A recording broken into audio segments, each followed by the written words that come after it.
다 같이 마음과 뜻과 정성을 모아 하나님께 부활절 6번째 주일 예배를 드리겠습니다.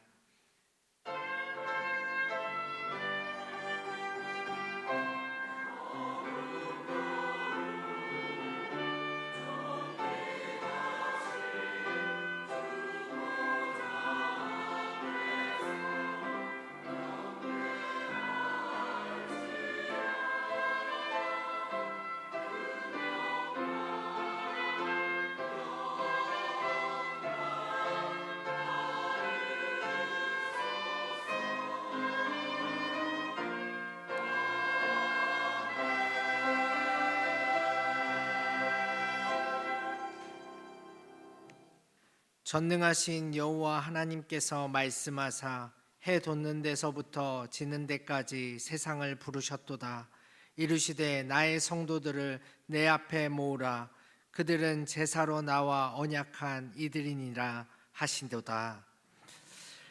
참 좋으신 하나님 아버지, 이토록 아름답고 복된 주일을 예비해 놓으시고 구원받은 백성을 한자리에 모아 예배드리게 하시니 감사합니다.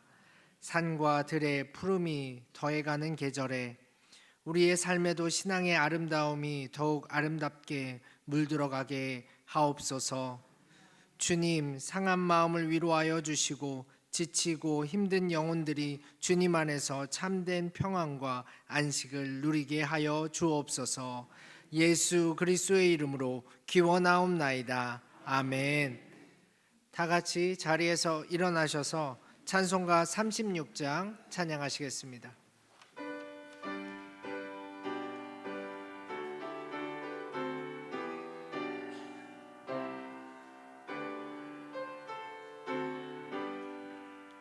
주 예수 이름 높이여 다 찬양하여라.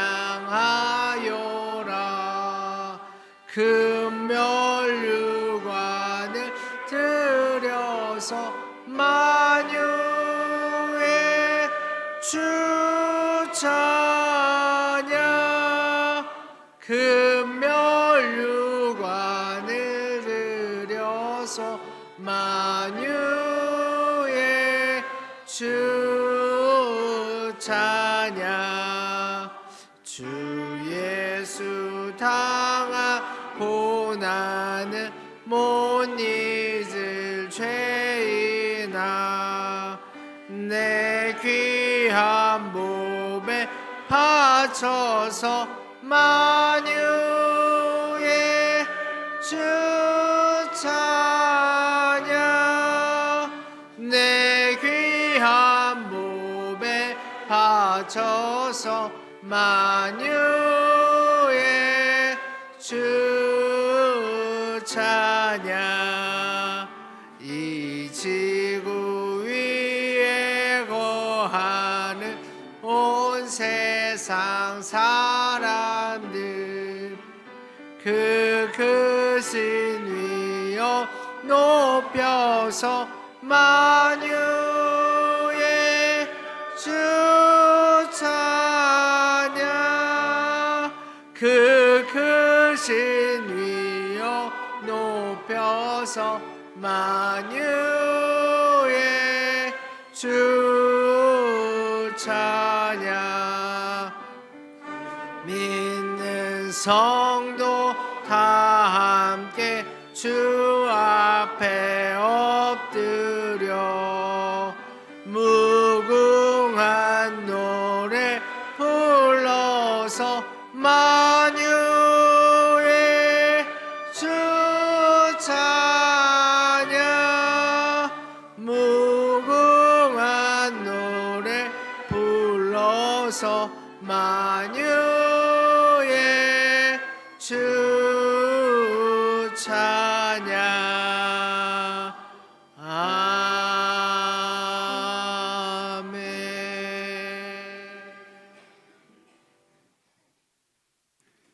전지를 창조하시고 만물을 다스리시는 하나님 아버지, 산과 들과 강과 바다가 모두 다 즐거운 소리를 내어 창조주 하나님을 찬양합니다.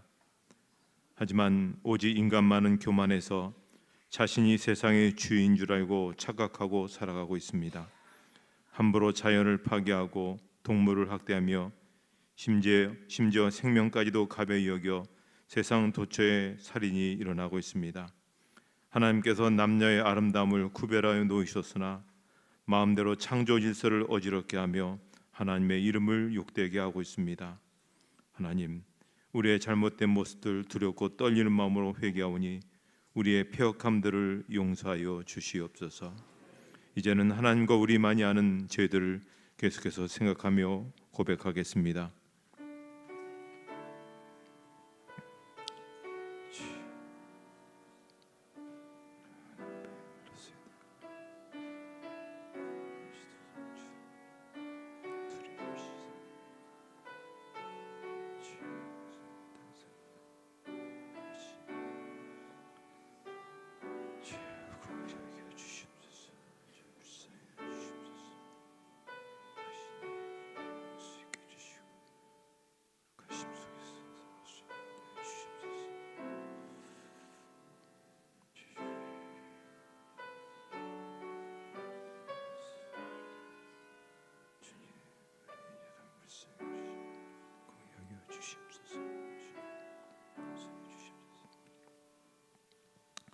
이 시간 참여하는 자들에게 주시는 하나님의 용서의 말씀이십니다.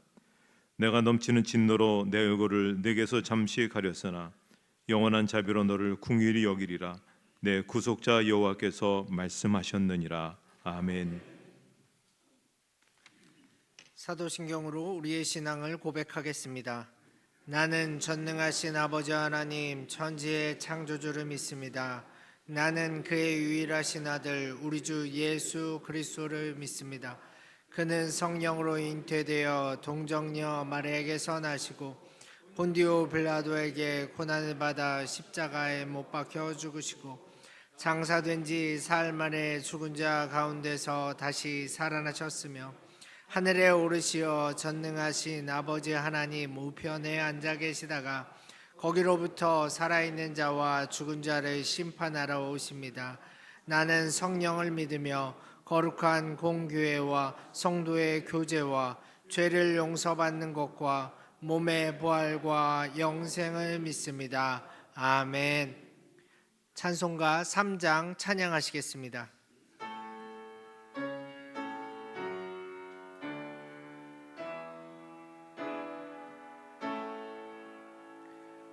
성부 성자와 성령 찬송과 영광 돌려 보내세 태초로 지금까지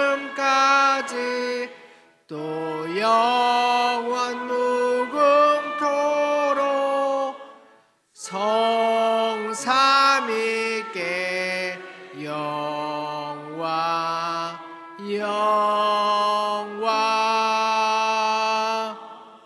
아멘.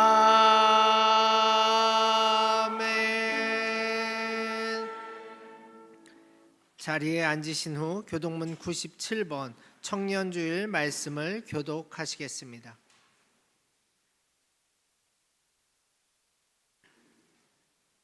너는 청년의 때에 너의 창조주를 기억하라. 곧 곤고한 날이 이르기 전에 해와 빛과 달과 별들이 어둡기 전에 청년이여 내 어린 때를 즐거워하며 내 청년의 날들을 마음에 기뻐하여 마음에 원하는 길들과 내 눈이 보이는 대로 행하라.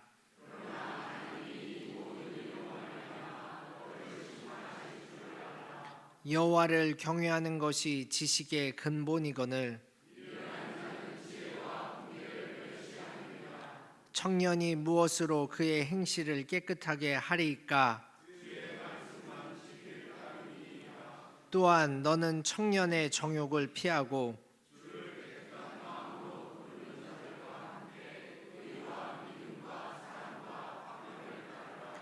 주의 권능의 날에 주의 백성이 거룩한 옷을 입고 즐거이 헌신하니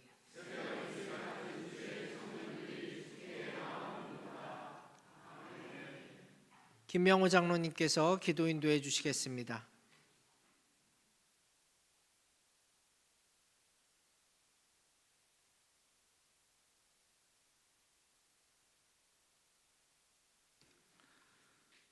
찬양과 경배를 받으시기에 합당하신 하나님 아버지, 저희의 삶 속에 주님을 경외함으로 주신 말씀에 세상을 이기게 하시고 이 시간 주님의 성전에 나와 찬양과 경배로 예배드리오니 저의 예배를 흠양하여 주시옵소서.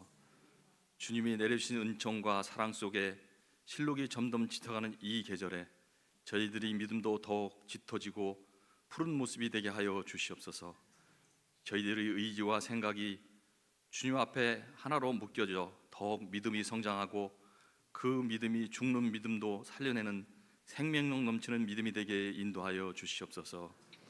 자비로우신 하나님 아버지, 저희는 죄를 짓고 기르는 양처럼 주의 길에서 헛된 뜻과 욕망을 쫓아 살았습니다. 이 시간 저희들이 지은 죄를 고백하고 참회하오니 저희들을 용서하여 주시고 주님의 약속대로 회개하는 이들을 거듭나게 하시어 믿음의 눈을 떠 주님을 온전히 섬기게 하여 주시옵소서. 사랑의 주님, 주님이 베풀어 주신 은혜에 감사하여 사랑과 찬양을 드높이 높여드릴 수 있게 하시고 직장과 가정과 일터와 생활의 모든 영역을 통하여 주님의 뜻을 담아내는 저희들에게 함께하여 주시옵소서. 인생의 무거운 짐을 지고 고달파는 영혼들을 긍휼히 여기시고 주님의 품 안에서 평안의 쉼을 얻을 수 있도록 은총 베풀어 주시며 주님의 은혜를 온몸으로 느낄 수 있도록 인도하여 주시옵소서. 사랑의 주님, 5월은 가정의 달입니다. 먼저 저희 자녀들을 주님 품 안에 안아주시고 축복하여 주시고 참 진리의 말씀이 우리 자녀들의 심령 속에 온전히 새겨질 수 있도록 은총 내려 주시옵소서. 아직은 연약하고 부족하지만 깨끗한 마음으로 하나님을 의지하며 말씀으로 무장되어 이 세상을 밝히는 등불로 하나님의 나라를 세워나가는데 귀한 인물들로 자라나게 축복을 더하여 주시옵소서. 또한 저희들에게도 어린아이와 같은 순수하고 맑은 마음을 허락하시어 육체의 정욕과 안목의 정욕과 물질의 집착에서 이기게 하시고 세상의 지식에 의지하는 어리석은 자들이 되지 않게 하시며 온전히 주님만을 바라보며 말씀 속에 행함을 실천하는 믿음의 사랑으로 거듭나게 인도하여 주시옵소서. 은혜의 하나님 아버지, 주님 뜻이 계셔서 이곳에 저희 대형교회를 구원의 방주로 세워주시고 빛과 소금의 역할로 그리스도의 사랑을 실천하며 참 생명의 근원이 되어 이 지역사회와 세상을 향하여 겸손히 섬기는 교회로, 사랑과 진리와 은혜가 충만한 교회로, 선교사에게 최선을 다하며 하나님의 뜻이 하늘에서 이루어진 것 같이 땅에서도 저희 교회를 통하여 이루어지는 교회 되게 이끌어 주시옵소서. 10월에 있을 항중기 선거회에도 함께 하셔서 슬기롭고 지혜로우며 성령 충만한 분들이 선출되게 하시고 그들을 통하여 저희 교회가 다시금 뜨거워지고 믿음의 용광로가 지펴지며 부흥이 일어나는 기적이 나타나게 은혜로 인도하여 주시옵소서.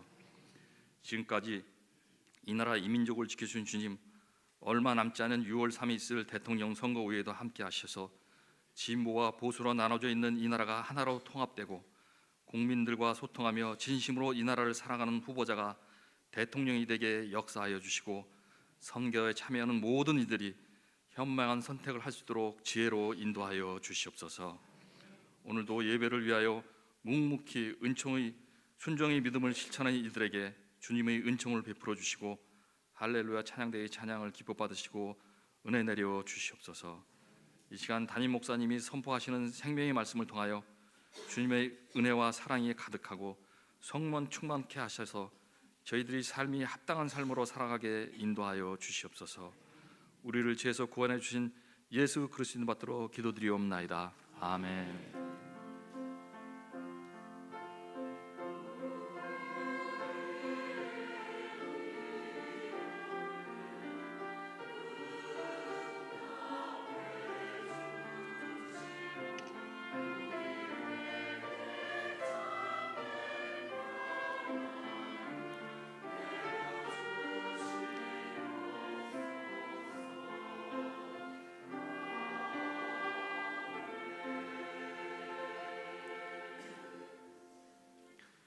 오늘 우리에게 주시는 하나님의 말씀은 신약 누가복음 7장 14절의 말씀입니다. 누가복음 7장 14절의 말씀 신약 성경 100쪽에 있습니다. 하나님의 말씀을 봉독하겠습니다. 가까이 가서 그 관에 손을 대시니 맨 자들이 서는지라. 예수께서 이르시되 청년아 내가 내게 말하노니 일어나라 하시매. 할렐루야 찬양대의 찬양이 있은 후 담임 목사님께서 일어나라 청년아 라는 제목으로 말씀 선포해 주시겠습니다.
1876년에 한일 수호 조약이 체결된 후에 일본이 잘 산다는 이야기를 들으신 우리 고종 황제께서는 조선을 근대화시킬 목적으로 3번에 걸쳐서 신사유람단을 일본에 보내게 됩니다. 신사유람단이라는 것이 신사들이 유람하고 여행하는 그런 것이 아니라 일본의 발전된 모습을 자세히 조사해 보라고 보낸 정보 수집 팀이었습니다. 그래서 1876년에 1880년에 그리고 1881년에는 가장 규모가 큰 신사유람단을 일본으로 보냅니다. 고종 황제는 이들을 파견함으로써 일본을 벤치마킹해서 조선을 개화시키고 조선을 발전시키려고 했습니다. 고종 황제는 일본으로 가는 신사유람단 전원에게 암행어사의 자격을 주고 모든 경비를 국가가 부담하도록 했습니다. 막중한 사명을 띠고 일본으로 건너간 이들은 일본의 교육, 또 문화, 외교, 군사에 이르기까지 일본의 모든 것을 조사하고 분석을 했습니다. 정부 부처를 방문하고 대학교를 가보고 화약 만드는 곳, 주식 거래소를 방문하고 하다못해 그들의 목욕탕까지 일상생활까지 샅샅이 흩어보면서 일본의 발전상을 연구했습니다. 그런데 이렇게 일본을 돌아보며 연구한 사람들이 굉장히 충격을 받았습니다. 그동안 외놈 혹은 쪽발이 이렇게 부르며 깔봤던 일본이 어느새 엄청난 발전을 했다는 것입니다. 그래서 우리나라로 돌아온 후 그들은 보고 연구한 것들을 분석해서 보고서를 만들었는데 그 분량이 책 100권이 넘었다고 합니다. 그들이 보고서를 들고 고종 황제께 나아갔을 때 고종이 제일 먼저 이렇게 물었답니다. 일본이 진실로 강하더냐? 신사유람단의 한 사람이었던 홍영식이라는 사람이 그 질문을 받고 이렇게 대답합니다. 재력을 쌓은 일본이 추진하는 일이 참 많습니다. 경제적으로 참 부자 나라가 되어가고 있으며 군사력도 무시하지 못할 정도로 강해지고 있습니다. 그런데 함께 일본을 다녀왔던 박정양이라는 사람은 의외에 또 이런 보고를 합니다. 일본은 겉모습만 보면 부강해 보이지만 속을 보면 그렇지 않습니다. 서양과 교육을 하면서 많은 것을 배웠지만 빚이 많기 때문에 일본은 배울 것이 하나도 없는 것 같습니다. 자, 같은 곳에서 같은 것을 보았는데 두 사람이 전혀 다른 대답을 한 것입니다. 자, 이 둘의 대답이 왜 이렇게 달랐을까요? 여기는 당시 19세기 말 조선의 고민이 담겨져 있기 때문에 그렇습니다. 나라의 문을 닫고 쇄국 정책을 유지하면서 중국을 따라갈 것인가, 아니면 개화 문물을 받아들여서 일본처럼 근대 국가로 갈 것인가. 이것이 조선이 그 당시 갖고 있었던 고민이고 딜레마였던 것입니다. 두 사람의 다른 대답을 듣고 고종이 다시 물었습니다. 그러면 일본이 발전한 것은 사실인데 우리가 본받을 만하더냐? 이 질문에 대해서 신사유람단에 참여했던 대부분의 사람들이 부정적인 답변을 합니다. 일본이 경제적으로 발전하고 근대화가 놀랍게 진행했지만 조선이 일본처럼 서구 문물을 받아들일 경우에는 유교 가치관이 무너지고 생활 습관이 무너지게 될 것이라는 염려 아닌 큰 염려를 했던 것입니다. 물론 그중 몇 사람은 일본처럼 서양 문물을 받아들여서 부국 강병에 성공하는 것만이 일본의 침략을 막을 수 있는 유일한 길이란 주장을 펼치기도 했지만 당시 사회적 분위기는 외세 배척의 분위기가 너무나 강했습니다. 그러기에 그들의 의견은 그냥 묻혀버린 것이죠. 결국 그렇게 해서 문을 걸어 잠근 조선은 1905년에 일본의 을사늑약을 체결하면서 망국의 길을 걷다가 일본의 나라를 빼앗기게 되었습니다. 그때 신사유람단으로 참여했던 사람들이 일본을 배워야 됩니다. 일본을 본받아서 일본을 따라잡읍시다 라고 얘기했다면 우리는 일본보다 앞설 수가 있었을 겁니다. 하지만 그들은 그렇지 않았습니다. 당시 조선의 지도자들은 철저하게 우물안 개구리처럼 살기로 작정을 했습니다. 우물 안의 개구리에게 경쟁 상대가 누가 있겠습니까? 우물 안의 개구리가 경쟁할 상대는 옆에 있는 개구리가 전부입니다. 그 안에서 옆에 있는 개구리보다 더 잘 울고 더 잘 먹고 더 커지겠다고 경쟁을 합니다. 한번 생각을 해보십시오. 우물 안의 개구리가 아무리 잘 되어 본들 그저 우물 안의 개구리일 뿐입니다. 그 이상의 발전이 없습니다. 어떤 사람을 상대로 경쟁하느냐가 우리의 미래를 결정합니다. 어떤 사람이 나의 경쟁 상대가 되느냐 하는 것이 우리의 앞날을 좌우하게 되는 것입니다. 하나님은 우리를 세우기를 원하시고 우리를 통해서 이 세상을 새롭게 하기를 원하십니다. 그렇다면 우리가 어떤 비전과 어떤 소망을 갖고 살아가야 되겠습니까? 자, 오늘 본문의 이야기를 보면 갈릴리 호수 근처에 있는 가버나움에서 백부장의 종을 고쳐주신 예수님이 40km를 걸어서 나인성에 이르십니다. 제자들과 많은 무리가 그와 동행하셨습니다. 성문 가까이 다가왔을 때 예수님은 성을 빠져나오는 장래 행렬과 마주칩니다. 성경은 죽은 사람은 외아들이었고 그 어머니는 과부였다 얘기합니다. 그러니 이 가정에 비극의 감정이 얼마나 심했을까요? 예수님은 외아들을 잃은 여인의 아픔을 고스란히 느끼실 수 있었습니다. 하지만 예수님은 그 여인의 슬픔에 당신의 감정을 이입해서 그 고통을 해소해 버리려 하지 않으셨습니다. 아니, 그 상황에 적극적으로 개입하시죠. 그래서 예수님이 그 행렬 앞으로 나아가서 관에 손을 대십니다. 관을 메고 가던 이들은 이 뜻밖의 행위에 놀라 발걸음을 멈추게 되죠. 그리고 예수님께서 말씀하십니다. 청년아, 내가 다시 말하노니 일어나라. 그러자 그 청년이 관에서 몸을 일으켰다 하는 것이 본문의 이야기입니다. 저는 이 이야기를 통해서 오늘의 청년과 한번 연결시켜 생각해 보았습니다. 세계화라는 말로 요약되는 신자유주의 경제 질서, 굉장히 희망이 있어졌는데 이제는 실패로 판명이 났습니다. 그런데도 우리는 여전히 자본이 만들어 놓은 질서 속에서 허덕이고 있습니다. 이제 경제에서 살아남는 사람은 소수이고 나머지는 패배감을 간직한 채 살아가고 있는 것이 오늘 우리가 맡고 있는 그런 경제 질서입니다. 그러니 우리의 젊은이들은 거기에 적응하지 못해서 진액이 빠져나간 같은 그러한 표정을 짓고 있는 그런 안쓰러운 모습을 가지고 있습니다. 솔직하게 이야기하면 젊은 세대를 보면 슬픈 생각이 듭니다. 길들여진 젊은처럼 안쓰러운 게 어디 있겠습니까? 자본주의 세상이 요구하는 스펙을 쌓기 위해서 그래야만이 이것저것 자격증을 갖춰야만이 생존할 수 있다고 해서 얼마나 아둥바둥거리고 또 그런 체제가 만들어놓은 행복을 소비하기 위해서 허둥거리고 있습니다. 어쩔 수 없는 현실이라고 자포자기합니다.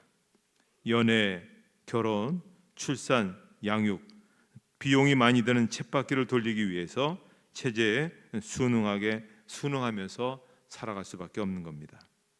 아니, 그렇게 살고 싶지 않지만 딱히 다른 삶의 가능성을 찾아볼 수가 없는 겁니다. 특별히 요즘 직장 생활하는 사람들 가운데 많은 사람들이 이직을 생각합니다. 특별히 젊은 층에 저 도표에서 보듯이 이직을 생각하는 이들이 엄청나게 많지만 선뜻 그러지 못합니다. 더럽고 안 꼽다고 해도 그 자리를 박차고 나올 수가 없는 것이죠. 사회학자들은 요즘 청년들이 처해 있는 세 가지 어려움을 세 단어로 표현합니다. 고단함, 억울함, 불안함. 고단함이라는 것은 생산 과정의 문제입니다. 좋은 학교에 들어가고 좋은 직장에 들어가고 진급에서 밀리지 않기 위해 사람들은 지금 여기서 누릴 수 있는 행복을 미루며 살아갑니다. 그러니 삶이 고단한 것이죠. 두 번째는 억울함입니다. 1차 분배 과정의 문제죠. 대기업은 중소기업의 단가를 후려치고 기술을 빼앗기도 합니다. 정규직, 비정규직 하는 일의 차이는 없지만 임금 격차는 상당합니다. 그러니까 억울한 겁니다. 불안함은 2차 분배 과정, 복지의 문제죠. 상당히 나아졌다고 하지만 그래도 아직 우리는 아이를 안심하고 낳을 수가 없습니다. 또 노후에 어떻게 살아갈까 하는 불안감을 떨쳐버릴 수가 없는 그런 현실을 우리 청년들이 지금 맞고 있는 겁니다. 자, 저는 이런 상황에서 성경을 한번 묵상해 보았습니다. 다니엘과 세 친구의 모습을 생각해 봅니다. 그들은 바벨론 왕이 주는 음식을 먹으면서 출세 가도를 달릴 수 있는 여건 속에 있습니다. 질끈 한번 눈 감으면 그저 편안하게 인생을 살 수 있는 길이 열려 있습니다. 하지만 그들은 왕이 주는 음식을 거절했습니다. 그러면서 그들이 무슨 이야기를 했을까요? 다니엘서 1장 8절 말씀을 한번 같이 읽도록 하겠습니다.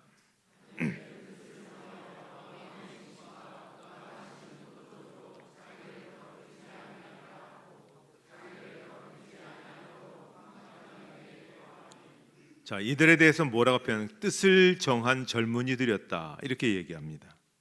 하나님의 거룩한 백성으로 살 수 없을 바에는 차라리 죽음을 받아들이겠다 그렇게 얘기합니다. 저는 하나님을 모시고 사는 사람들은 이렇게 당당해야 된다라고 그렇게 봅니다. 우리는 진리를 따라가는 사람입니다. 따라서 진리에 순종하면 모든 악한 것은, 모든 옳지 못한 것은 결국 무너질 수밖에 없다라고 하는 것입니다. 오늘 청년들은 물질주의 챔피언들이 만들어 놓은 게임의 법칙을 따르다가 모두가 숨이 넘어가기 직전입니다. 다 이미 성공한 사람들, 다 이미 자리 잡은 사람들이 다 정상에 올라서 올라오는 길의 사닥다리를 다 걷어버린 겁니다. 못 올라오게 하는 겁니다. 하지만 이 시대가 정해놓은 길을 따라 걷는 것이 아니라 자기의 길을 따라 살려는 그런 의지, 바로 거기에 저는 믿는 젊은 사람들, 믿는 그리스도인들의 당당함이 있는 겁니다. 자, 그것을 성경은 시편 110편 3절에서 말씀합니다. 같이 한번 읽겠습니다.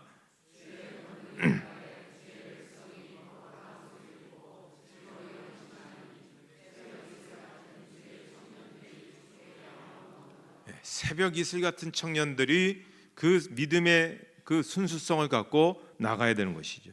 그래서 오늘 우리에게 맞지 않는 그런 세상의 여러 가지 일을 요구하는 세상을 향해서 아니다 라고 요구할 수 있어야 됩니다. 이것이 바로 출애굽의 공동체가 걸어간 길이고, 예언자가 걸어간 길이고, 예수님께서 걸어가신 길이고, 그리고 예수님을 따르는, 예수님의 꿈에 고무된 그리스도인들이 걸어간 그러한 길입니다. 우리는 하나님께서 우리에게 주신 고유한 그런 능력과 고유한 길들이 있습니다. 따라서 내게 있는 의미 있는 인생의 길을 꿈꾸며 개척해 나갈 수 있어야 되는 겁니다. 서울에 가보면 하늘공원이라고 있습니다. 예전에는 여기가 서울 시내 모든 쓰레기를 가져다 불태우는 쓰레기 소각장, 이른바 난지도였습니다. 저희 신학교 다닐 때 그때 거기서 난지도에서 저 쓰레기를 갖고 먹고 사는 사람들을 상대로 목회하셨던 그러한 저희 친구들도 있었고 또 선배들도 있었습니다. 그분들의 이야기를 들어보니 참 기가 막힌 환경이죠. 요즘이야 분리해서 태울 것과 묻을 것을 정리하지만 예전에는 무조건 다 갖다 버려서 온갖 동물 썩은 것이 같이 타게 되는 것이죠. 쓰레기 태우는 날이면 그 역겨운 냄새가 가득하고 얼마나 파리가 뀌었는지요.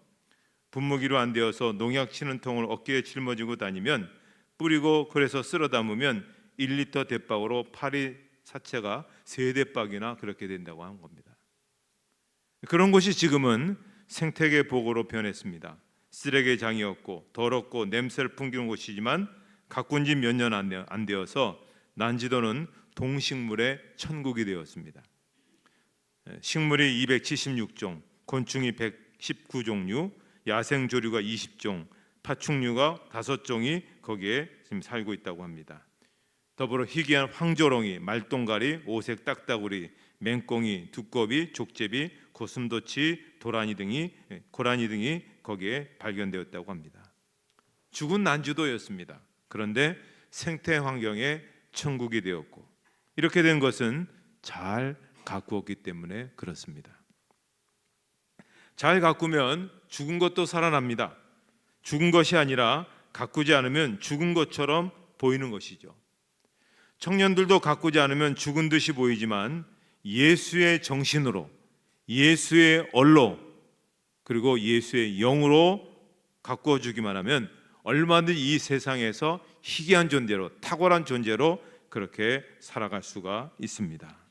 그래서 우리는 우리의 청년들 보고 너희들 왜 그래? 이것이 아니라 예수의 정신이 그들 가운데 박힐 수 있도록, 예수의 영이 그들 가운데 활동할 수 있도록 그 청년들을 살리면 한국교회 보물이 여기서 나오는 겁니다. 한국 사회를 살리는 위대한 인물들이 여기서 나오게 되는 것입니다. 저희 시대에 유명한 가수였던 김수철이라는 사람이 불렀던 젊은 그대라는 노래가 있습니다. 아마 여러분 잘 아시죠? 그 가사 보면 거칠은 벌판으로 달려가자, 젊음의 태양을 마시자, 보석보다 찬란한 무지개가 살고 있는 저 언덕 너머 내일의 희망이 우리를 부른다. 그러면서 노래는 마지막 부분에 이렇게 이어집니다. 젊은 그대 잠 깨어오라. 그래서 이 노래를 부를 때마다 가슴이 막 뛰었습니다. 가슴이 찌릿했습니다. 그래, 희망이 있다. 무엇인가 이룰 수 있다. 요즘 우리가 세상을 살면서 세상이 왜 이래? 무슨 어떤 희망도 발견할 수 없는 그러한 세상으로 우리가 가고 있는 것 같아서 안타깝습니다. 그런데 저는 확신합니다. 예수의 길을 따르면 좌절과 실패는 없습니다.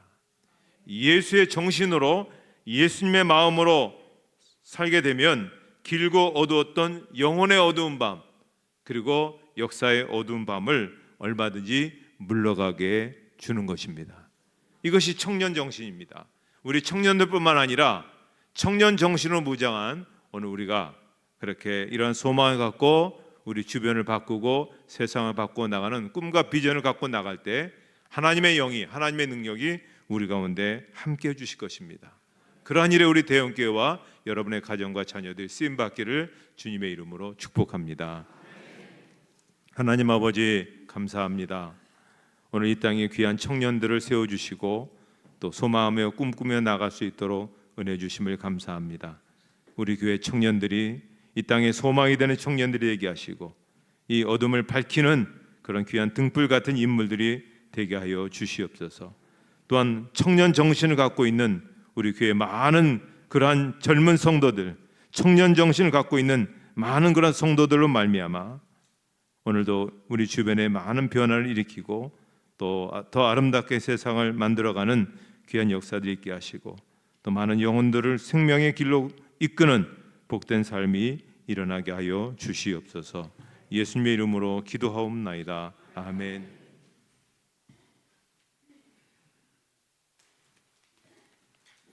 결단의 찬송 574장 찬양하시겠습니다.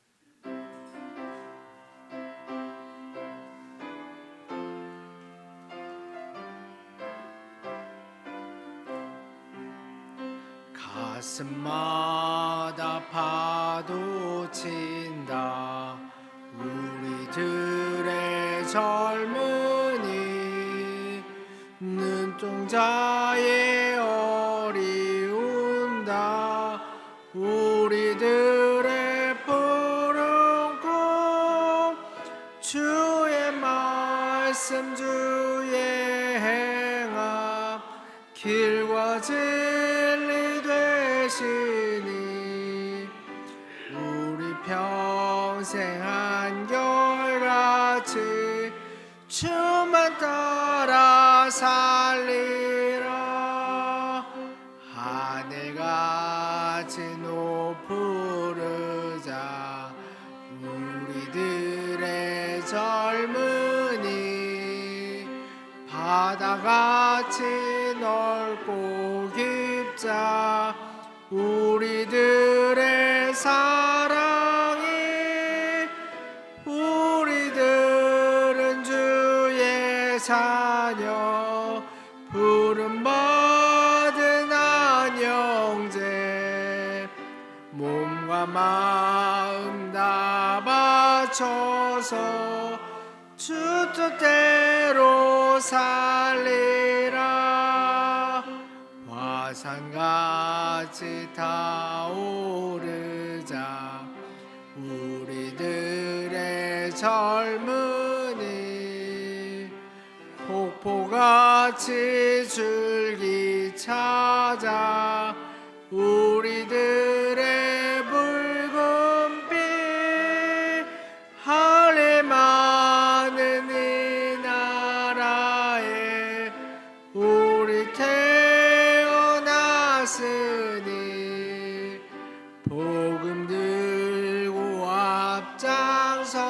하소서. 충성히 일하자. 돼지같이 광활하자. 우리들의 젊은이 산과 같이 우람하자. 우리들의 기상이 십자가를 높이 들고 노래하며 나가자. 하늘 뜻이 땅 위에 이루어질 때까지. 아멘.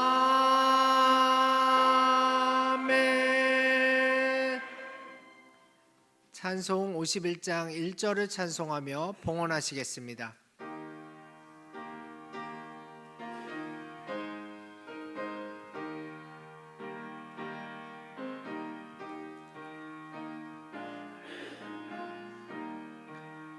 주님 주신 거룩한 날 기쁨으로 주 앞에 와 기도하고 찬양하며 주께 경배 드립니다. 내게 주신 귀한 물질 하나님께 드리오니 기뻐 받을 제물로서 연락되게 하옵소서. 아멘.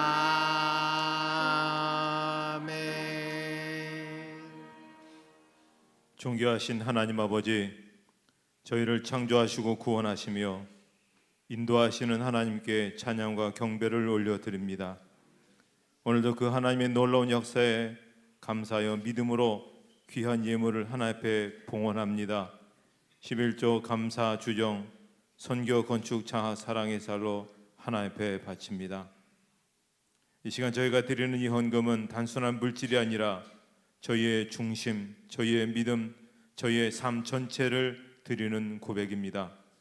가진 것이 많고 적음이 중요한 것이 아니라 주님을 향한 우리의 사랑과 순종의 마음을 담아 봉헌하오니 하나님 기쁘게 받아 주시옵소서.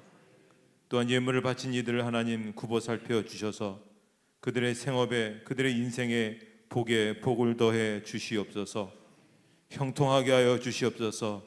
쓰임받게 하여 주시옵소서. 그들의 영향이 더 확대되게 하여 주시고 또 여러 가지 사역들을 감당할 때 환난을 벗어날 수 있도록 은혜 더해 주시옵소서.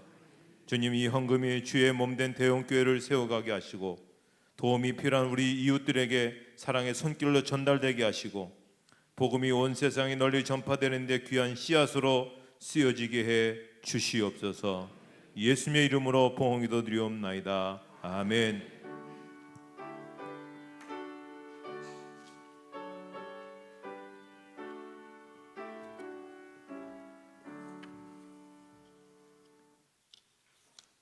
교회소 시 말씀드리겠습니다. 오늘 찬양 예배는 중고등부 헌신 예배로 드리도록 하겠습니다. 또 2부 예배 후에 정기당에 있습니다. 임길택 성도님께서 지난주 별세하셔서 장례 예배 잘 드렸습니다. 가족들, 자녀들 뒤에 참석하셨는데 이따가 나가실 때 같이 그렇게 인사해 주셨으면 좋겠습니다. 다른 사항들은 주보를 참조해 주시기 바랍니다. 이제 다 같이 일어나셔서 여러분 주변에 있는 분들과 함께 사랑의 인사를 나누도록 하겠습니다.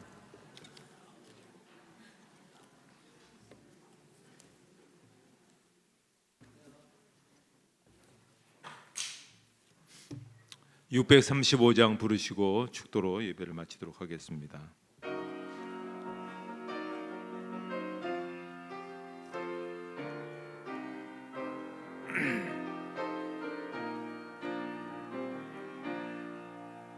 하늘에 계신 아버지 이름 거룩하사 주님 나라 임하시고 뜻이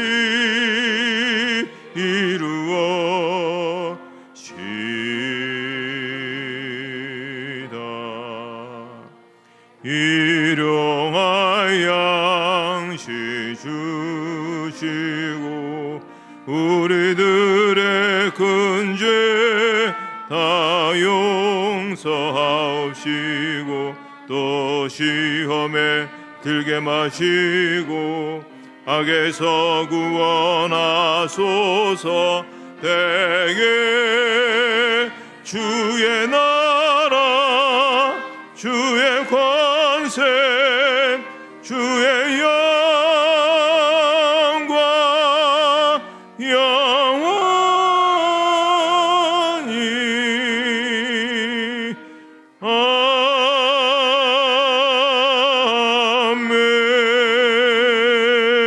아멘. 이제는 우리 주 예수 그리스도의 은혜와 하나님 아버지의 사랑하심과 성령님의 인도하심과 교통하심이 예배에 참여한 모든 성도들 머리 위에 가정과 하시는 모든 일 위에 이제부터 영원토록 함께 없시기를 축원하옵나이다. 아멘.